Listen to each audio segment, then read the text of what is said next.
When you watch anime, there are an infinite number of takeaways you can have. Some I think are more useful than others.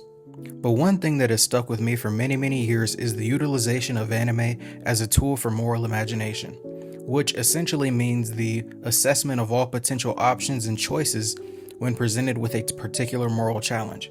For things like this, life experience isn't as useful because life is rather monotonous, so using imagination and anime kind of helps us a lot to kind of understand life. This is not unusual at all.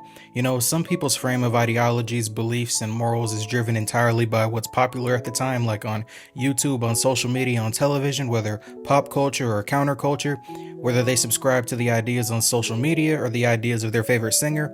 People extract ideas from all sorts of interesting places, and I think anime is yet another medium where this is possible. Now, how exactly does this work in practice? Let's think through a scenario. Should everybody have the right to vote? Yes, I'm asking. Should everyone have the right to vote?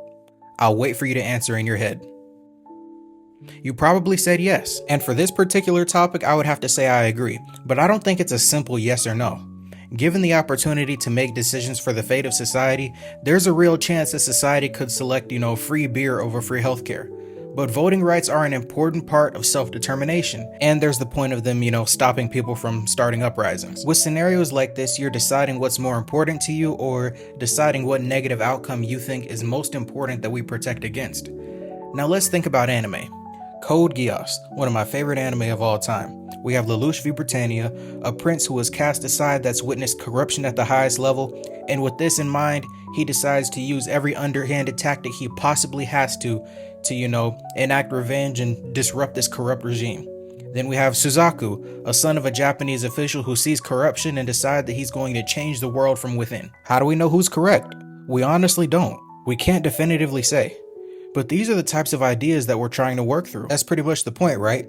Moral imagination is like calculus. You use certain ideas and certain metaphors to help you understand life a lot better, just like you use certain formulas to help you solve problems. I genuinely believe that this is a lot better than simply abiding by things like emotions, the ideas that have been passed down through society as correct, and following things that are trendy. Watching anime presents you with the opportunity to reason through hundreds of different scenarios that you otherwise would have never been able to experience, but benefit heavily from understanding.